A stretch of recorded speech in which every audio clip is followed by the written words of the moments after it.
En el momento en que Jesús murió, el mundo entero reaccionó. Son las 3:00 de la tarde. Jerusalén está bullendo con peregrinos de la Pascua. El sol debería estar brillando allá arriba. Pero, en cambio, oscuridad.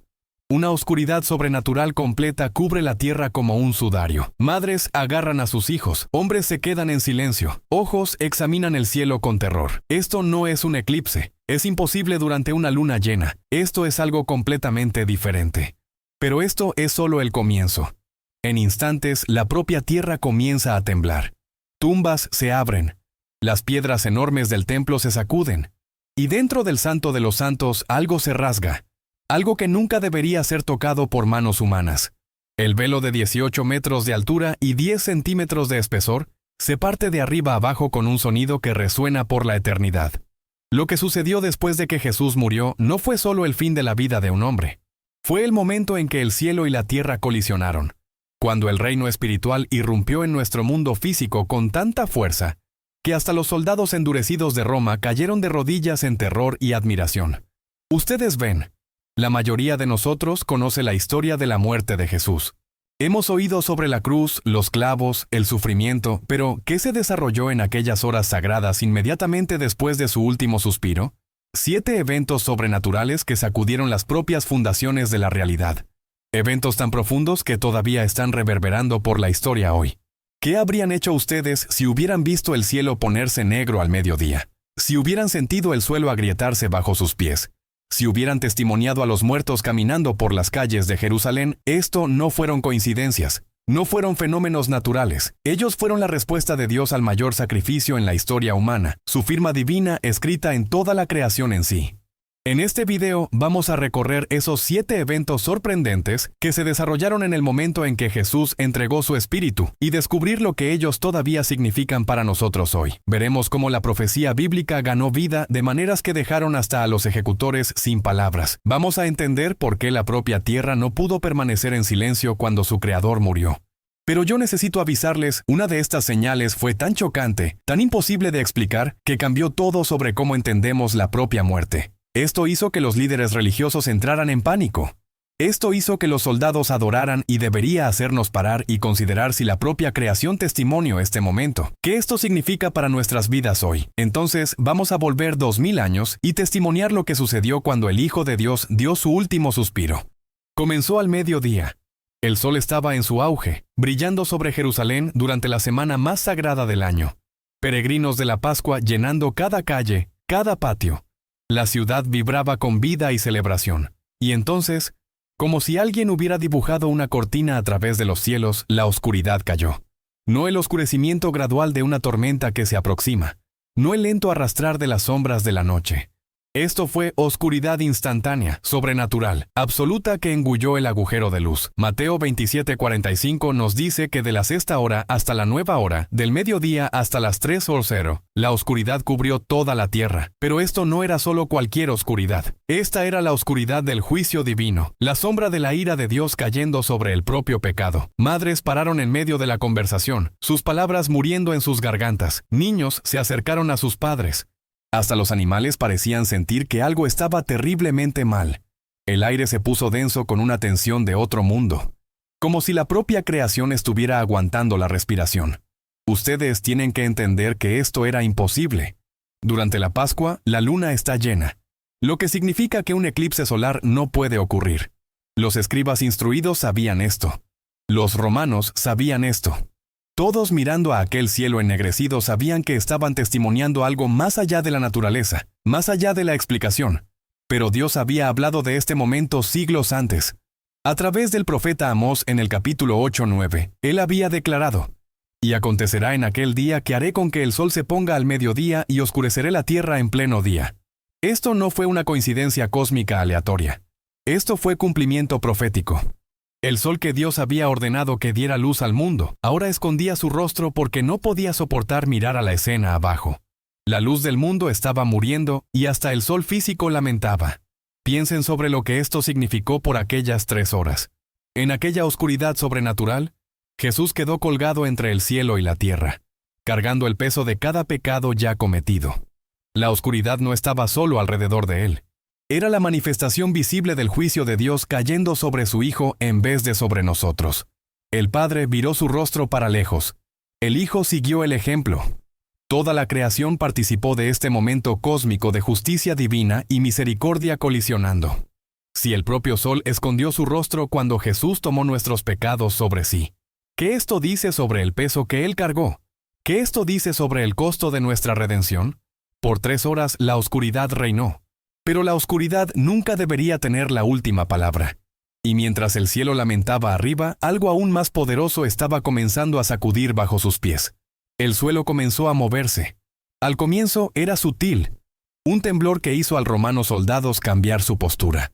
Una vibración que hizo que las mujeres asistiendo de lejos miraran para sus pies con confusión, pero entonces se puso más fuerte. La propia tierra comenzó a convulsionar como si no pudiera más soportar el peso de lo que estaba sucediendo arriba. Mateo 27:51 nos dice que cuando Jesús clamó y entregó su espíritu, la tierra tembló. Pero esto no era solo geológico actividad. Este era el propio planeta respondiendo a la muerte de su creador. Imaginen la escena. La oscuridad que había caído al mediodía todavía estaba enrollada en Golgata como un sudario. En aquel crepúsculo siniestro, el suelo bajo la cruz comenzó a agrietarse. Fisuras aparecieron en la ladera rocosa. Las fundaciones de Jerusalén temblaron. Edificios balancearon. Personas tropezaron, alcanzando paredes para cualquier cosa sólida para sujetarse. Pero no había más nada sólido. El propio suelo que parecía tan permanente, tan confiable, estaba partiéndose bajo sus pies. El terremoto no fue confinado al Calvario. Él se esparció por la ciudad, por los patios del templo, por las calles donde los peregrinos habíanse reunido para la Pascua. Tumbas se abrieron. Piedras antiguas que permanecieron por siglos de repente se desplazaron y agrietaron. La tierra estaba literalmente deshaciéndose en las costuras. Esto les recordó a los fieles de otra montaña que había temblado en el monte Sinaí, cuando Dios descendió para dar la ley a Moisés. Éxodo 19:18 nos dice que toda la montaña tembló violentamente. La tierra había temblado entonces cuando Dios descendió en poder. Ahora temblaba nuevamente, no porque Dios estaba descendiendo, sino porque Dios estaba muriendo. La ironía es impresionante. Aquel que había hablado las montañas en existencia, que había formado la tierra con sus manos, ahora estaba haciéndola temblar simplemente al dejarla. La creación reconoció a su creador mismo en la muerte y no pudo permanecer estable sin él. Pero había algo más profundo sucediendo en este terremoto. La tierra trémula era una señal de que la vieja orden estaba siendo sacudida hasta sus fundaciones. La vieja alianza construida sobre ley y sacrificio estaba deshaciéndose. El sistema religioso que había separado la humanidad de Dios estaba deshaciéndose. No era solo la tierra moviéndose, era el cielo declarando que lo viejo se fue y algo nuevo había llegado. El suelo tembló porque el suelo espiritual estaba cambiando. Todo lo que parecía permanente e inmóvil estaba siendo revelado como temporario, reemplazable, terminado, y en medio de este caos algo notable sucedió. El terremoto no solo quebró cosas, él abrió cosas.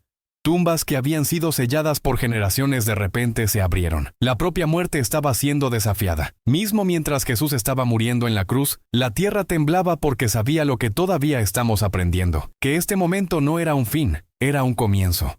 El viejo mundo estaba deshaciéndose para dar lugar a algo totalmente nuevo. Pero mientras la tierra estaba partiéndose bajo ellos, algo sagrado dentro del templo estaba abriéndose arriba de ellos. Dentro del templo algo imposible estaba sucediendo.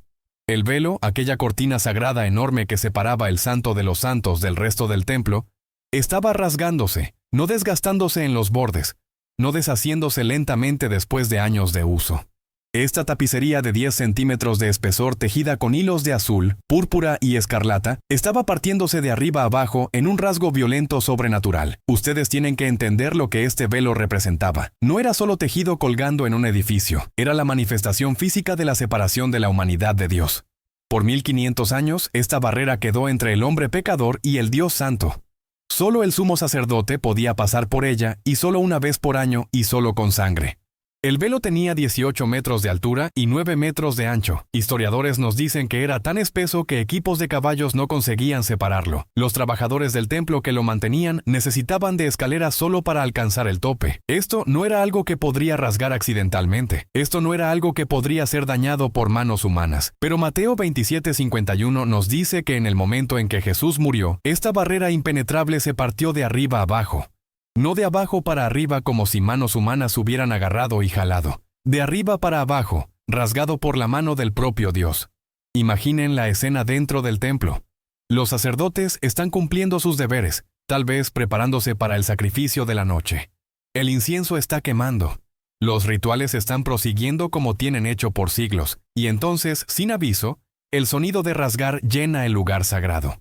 El velo que quedó colgado allí por generaciones de repente se parte con un sonido como un trueno. Los sacerdotes habrían tropezado para atrás en terror. El Santo de los Santos, el lugar más sagrado de la tierra, el lugar donde la presencia de Dios habitaba, ahora estaba expuesto. La barrera había sumido, la separación había terminado, el camino estaba abierto. ¿Pero qué esto significaba? El escritor de Hebreos 10, 19 a 20 nos da la respuesta. Por lo tanto, hermanos y hermanas, ya que tenemos confianza para entrar en el lugar más santo por la sangre de Jesús, por un nuevo y vivo camino abierto para nosotros a través de la cortina, que es su cuerpo. El velo no era solo paño rasgado, era el cuerpo de Jesús partido por nosotros. La barrera entre Dios y la humanidad no era solo tejido, era el propio pecado. Y cuando Jesús murió tomando nuestro pecado sobre sí, la separación terminó para siempre. Ustedes no necesitan más pasar por sacerdotes, rituales o edificios para alcanzar a Dios. Ustedes no necesitan esperar por horarios marcados o ceremonias especiales. Ustedes no necesitan traer sacrificios o abrir camino para su presencia. La puerta está abierta. La barrera sumió. El camino está libre. El velo no se rasgó para dejar a Dios salir del Santo de los Santos. Él se rasgó para dejarnos entrar. Piensen sobre lo que esto significa para su vida hoy. Cuando ustedes oran, ustedes no están hablando con un Dios distante que puede o no oírlo. Ustedes están entrando en la sala del trono del universo, a través del velo rasgado del sacrificio de Jesús. Cuando ustedes luchan con culpa o vergüenza, ustedes no están presos fuera de la presencia de Dios. El camino está abierto. La invitación es extendida. La barrera es removida. El velo rasgado declara que el acceso a Dios no es más sobre su desempeño, su herencia o sus credenciales religiosas. Es sobre la obra consumada de Jesús. Es sobre su sangre, su sacrificio, su cuerpo rasgado abriendo el camino para ustedes volver para casa. Pero el velo no fue la única cosa que no consiguió quedar cerrada en aquel día. Las propias tumbas estaban a punto de entregar su control sobre los muertos. Entonces vino el milagro más sorprendente de todos. Mateo 27, 52, 53 nos da uno de los relatos más extraordinarios en toda la Escritura. Las tumbas se abrieron. Los cuerpos de muchos santos que habían muerto fueron resucitados. Ellos salieron de las tumbas después de la resurrección de Jesús y entraron en la ciudad santa y aparecieron para muchas personas. Dejen esto penetrar por un momento. Los muertos estaban resucitando. No solo una persona, no solo una visión o un sueño.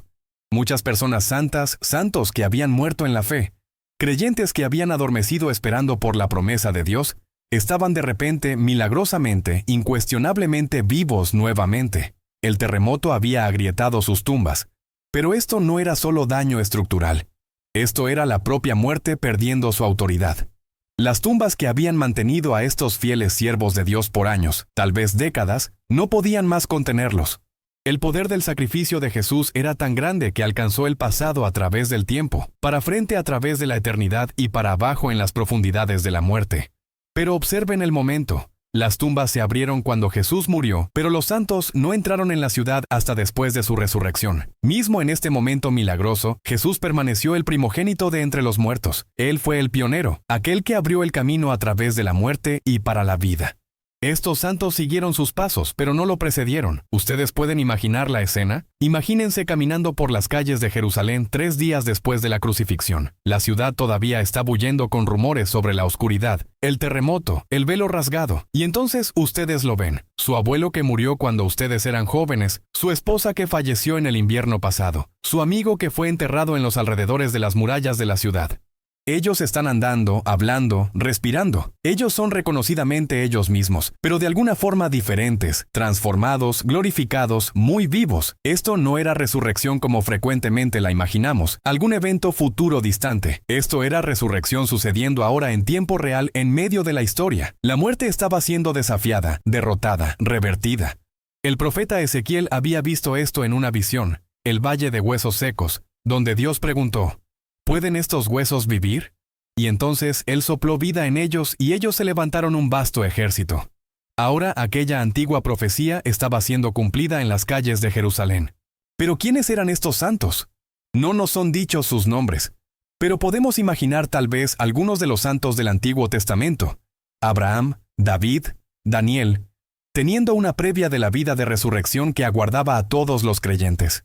Tal vez creyentes recientes que habían muerto en la fe, ahora vindicados por el sacrificio de Jesús. ¿Qué ellos dijeron para las personas que encontraron? ¿Cómo ellos explicaron su presencia? No nos son dados estos detalles, pero podemos tener certeza de esto. Su propia existencia era un testimonio del poder de la muerte y resurrección de Jesús. Si la muerte perdió su control mismo antes del tercer día, ¿qué esto dice sobre la autoridad de Cristo? ¿Qué esto dice sobre la esperanza que tenemos en Él? ¿Ustedes pueden imaginar ver a un ente querido hace mucho enterrado caminando en su dirección? Nuevamente, el choque, la alegría, la realización esmagadora de que la muerte no es el fin, al final. Que la promesa de Jesús de vida de resurrección no es solo esperanza futura, es realidad presente. Estos santos resucitados eran prueba viva de que el sacrificio de Jesús tenía implicaciones cósmicas. Su muerte no solo pagó por el pecado, ella revertió la maldición. No solo proveyó perdón, conquistó la propia muerte. Hasta los ejecutores de Roma, entrenados para lidiar con la muerte como una realidad diaria, no tenían explicación para lo que estaban testimoniando, pero un hombre entre ellos vio la verdad y no consiguió quedar en silencio. En medio de todo este caos cósmico, el corazón de un hombre estaba cambiando. El romano centurión había visto todo: la oscuridad al mediodía, el terremoto que agrietó las rocas. La manera como Jesús había muerto, no con maldiciones o gritos, sino con palabras de perdón y rendición. Este endurecido soldado que había supervisado innumerables ejecuciones, que había visto hombres morir de todas las maneras imaginables, sabía que había testimoniado algo sin precedentes.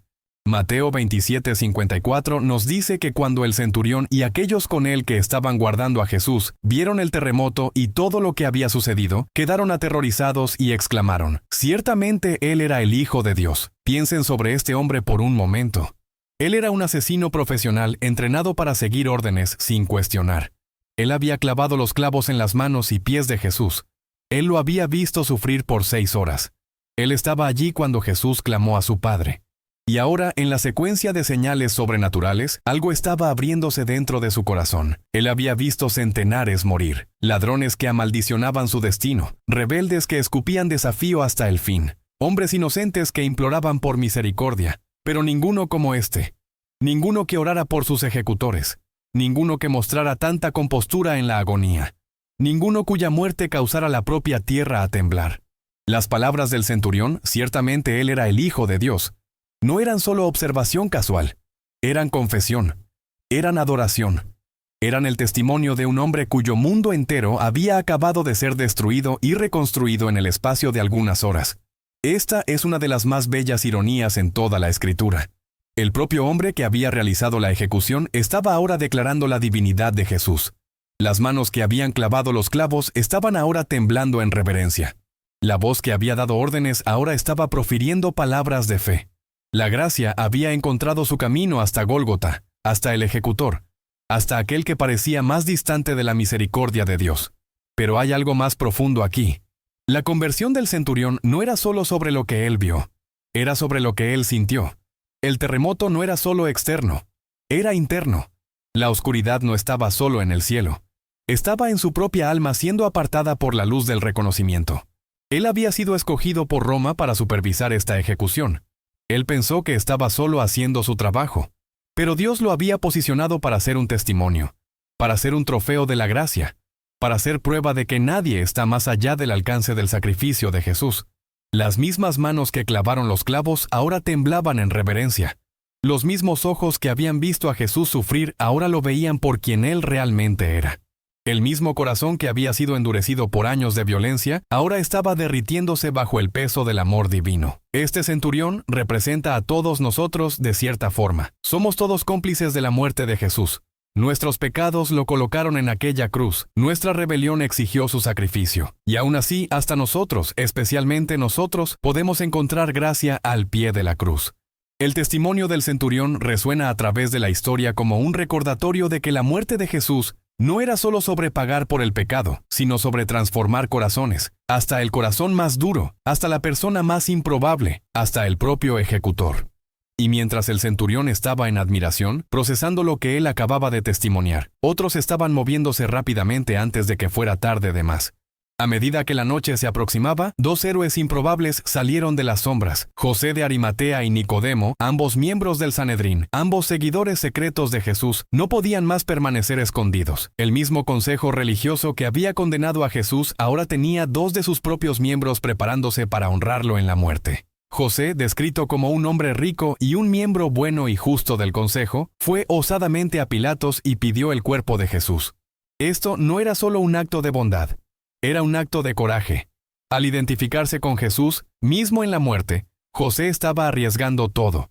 Su reputación, su posición en la comunidad.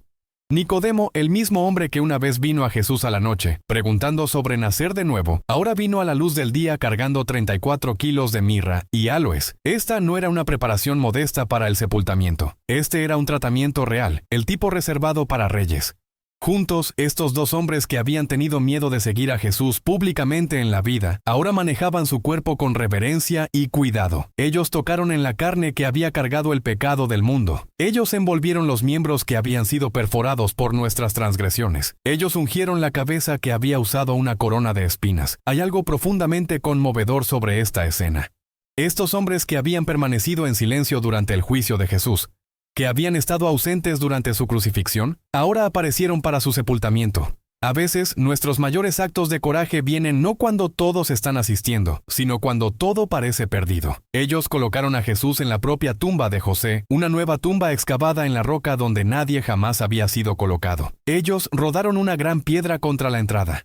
Ellos lo sellaron de acuerdo con la costumbre judía, y entonces partieron pensando que su acto final de devoción estaba completo. Pero los líderes religiosos no habían terminado. Mateo 27, 62, 66 nos dice que en el día siguiente los principales sacerdotes y fariseos fueron a Pilatos con un pedido que revela su pánico. Señor, nos recordamos de que, mientras todavía estaba vivo, aquel engañador dijo, «Después de 3 días resucitaré». Entonces, dé la orden para que la tumba sea tornada segura hasta el 3er día. Caso contrario, sus discípulos pueden venir y robar el cuerpo y decir al pueblo que Él resucitó de entre los muertos. Observen su miedo. Mismo en la muerte, Jesús era visto como una amenaza. Mismo silenciado, sus palabras sobre la resurrección los asombraban. Ellos estaban tan con miedo de su promesa que exigieron guardias romanos y un sello oficial. Pilatos concedió su pedido. La tumba fue garantizada con lo mejor que el poder militar romano podía proveer. Guardias fueron postados. La piedra fue sellada con la marca oficial de Roma. Quebrar aquel sello significaría la muerte. Ellos hicieron todo humanamente posible para garantizar que Jesús permaneciera muerto. Ellos sellaron la tumba no solo con piedra y cera, sino con toda la autoridad del Imperio Romano. Ellos estaban intentando impedir lo que no entendían, silenciar lo que no podían controlar. Pero aquí está la bella ironía. Cada precaución que tomaron solo tornó lo que estaba a punto de suceder más innegable. Cada guardia que postaron se tornó un testimonio. Cada sello que colocaron se tornó evidencia. Cada medida que tomaron para impedir la resurrección solo sirvió para autenticarla. Ellos sellaron la tumba, intentando impedir a Jesús de resucitar. Pero el sello que colocaron para silenciar a Jesús solo amplificaría su voz. La piedra que rodaron para contenerlo se tornaría el palco para su mayor triunfo. 3 días. Esto es todo lo que ellos tenían que esperar. 3 días para sujetar al Hijo de Dios en una tumba prestada. 3 días para mantener a la muerte satisfecha con su mayor premio. Pero el domingo estaba llegando, y con él la revelación más avaladora de la historia humana. La mañana de domingo cambió todo. Las mujeres vinieron al amanecer cargando especias para ungir el cuerpo de Jesús. María Magdalena, María la madre de Santiago, Salomé. Estos seguidores fieles que lo habían visto morir ahora estaban viniendo para honrarlo en la muerte. Ellas tenían una preocupación práctica pesando en sus corazones. ¿Quién rodará la piedra de la entrada de la tumba? Pero al aproximarse al jardín, descubrieron que su preocupación era innecesaria. Mateo 28:1-6 nos dice que hubo un violento terremoto, y un ángel del Señor había descendido del cielo, rodado la piedra y sentado sobre ella. Su apariencia era como un relámpago, y sus ropas eran blancas como la nieve. Los guardias estaban tan asustados con él, que temblaron y quedaron como hombres muertos. La piedra, aquella barrera enorme que había exigido varios hombres para mover, que había sido sellada con autoridad romana, ahora fue rodada para lejos, no agrietada de dentro, como si Jesús hubiera forzado su salida, sino completamente movida para el lado. La tumba estaba abierta no para dejar a Jesús salir, sino para dejar a las testigos entrar. Las palabras del ángel para las mujeres resuenan por la eternidad. No tengan miedo, pues sé que ustedes están procurando por Jesús que fue crucificado. Él no está aquí. Él resucitó. Así como Él dijo, Él no está aquí. Él resucitó. 4 palabras que cambiaron el curso de la historia humana. 4 palabras que transformaron luto en alegría, desesperación en esperanza, muerte en vida. Las mujeres corrieron para mirar dentro de la tumba. Juan 20 nos dice que vieron las sábanas allí y el paño que había sido enrollado en la cabeza de Jesús, doblado cuidadosamente en un lugar por sí solo. Esta no era la escena de un robo de tumba. Esta era la escena de una resurrección. Las ropas de la tumba fueron dejadas para atrás como el capullo descartado de una mariposa. Jesús había pasado por ellas, transformado, glorificado, no necesitando más de las armadillas de la mortalidad. Él había salido de la propia muerte y entrado en la vida eterna. Pero la tumba vacía era solo el comienzo. A lo largo de los próximos 40 días, Jesús apareció a sus discípulos repetidamente. Él caminó con 2 hombres en el camino para Emaús, abriendo su entendimiento de las Escrituras. Él apareció a los 11 en el cenáculo, mostrándoles sus manos y lado. Él preparó el café de la mañana para ellos a la orilla del mar de la Galilea. Él apareció para más de 500 creyentes de una vez. Estas no eran apariciones de fantasmas o alucinaciones. Este era Jesús, reconocible, tangible, incuestionablemente vivo. Él comió con ellos, habló con ellos, les enseñó. Él probó que su resurrección no era solo espiritual, sino física, no solo simbólica, sino literal. Los discípulos que habíanse escondido con miedo ahora eran testigos osados. Pedro, que había negado a Jesús 3 veces, ahora lo proclamaba abiertamente. Tomás, que había dudado, ahora adoraba. Los mismos hombres que habían huido en terror en la crucifixión, ahora estaban dispuestos a morir por la verdad de la resurrección. La tumba vacía declaró la victoria de Dios sobre el pecado y la muerte. El Jesús resucitado probó que su sacrificio fue aceptado. Su pago estaba completo. Su promesa era verdadera. La muerte había hecho lo peor y fallado. La tumba había reivindicado su mayor premio y lo perdido. Cada profecía fue cumplida. Cada promesa fue mantenida. Cada esperanza fue vindicada. La oscuridad había dado lugar a la luz. El terremoto habíase estabilizado en suelo sólido. El velo rasgado había abierto el camino para la vida eterna. Ellos vinieron esperando un cadáver y encontraron un rey. Ellos vinieron para lamentar una muerte y descubrieron la vida eterna. Ellos vinieron para honrar una memoria y encontraron un Salvador vivo. Los 7 eventos sobrenaturales que se siguieron a la muerte de Jesús apuntaron para este momento. La oscuridad declaró el juicio de Dios sobre el pecado. El terremoto anunció el avalo de la vieja orden. El velo rasgado abrió el camino para Dios. Los santos resucitados prefiguraron la vida de la resurrección. La fe del centurión mostró la gracia alcanzando lo improbable. El sepultamiento preparó para el triunfo. Y la tumba vacía probó que Jesús es exactamente quien él afirmó ser, la resurrección y la vida. Pero mismo después de toda esta evidencia, mismo después de todas estas señales, ni todos creyeron. Algunos escogieron el silencio en vez de la rendición, la negación en vez del discipulado. Millares testimoniaron estas señales, ni todos respondieron de la misma manera. Algunos lloraron al pie de la cruz, sus corazones partidos por el peso de lo que vieron. Algunos corrieron aterrorizados del terremoto y de la oscuridad, incapaces de procesar la exhibición sobrenatural. Algunos adoraron cuando encontraron al Cristo resucitado, sus vidas para siempre cambiadas por su presencia. Otros encubrieron, ellos pagaron a los guardias para esparcir mentiras. Ellos escogieron la conveniencia política en vez de la verdad espiritual. Ellos vieron la evidencia y la rechazaron de cualquier manera. Los líderes religiosos habían exigido señales y Dios les dio 7 milagros innegables. Ellos habían pedido pruebas y la creación en sí testimonió la identidad de Jesús. No obstante, muchos de ellos endurecieron sus corazones y continuaron en la incredulidad. La pregunta que resuena a través de la historia es la misma que nos confronta hoy. Si ustedes estuvieran allí, ¿habrían visto o ignorado? ¿Ustedes habrían sido como el centurión cuyo corazón fue abierto por lo que testimonió? ¿O como los líderes religiosos que explicaron hasta los milagros más obvios? El cielo todavía habla. Cada puesta de sol nos recuerda del día en que quedó oscuro al mediodía. La tierra todavía tiembla. Pero ahora sabemos que no es solo geología. Es el eco de aquel momento cósmico cuando el suelo tembló en la muerte de Jesús. El velo todavía está rasgado, el camino todavía está abierto, y la invitación todavía está de pie. La tumba está todavía vacía. No solo la tumba en Jerusalén, sino cada tumba que contiene a un creyente. La muerte perdió su aguijón. La resurrección no es solo la victoria de Jesús, es nuestra esperanza, nuestro futuro, nuestra herencia garantizada. Pero aquí está lo que más importa. Esto no es solo historia. Este es su momento. Estos 7 eventos no sucedieron en el vacío. Ellos sucedieron para ustedes. La oscuridad cayó para que ustedes pudieran andar en la luz. La tierra tembló para que su fundación pudiera ser sólida. Él,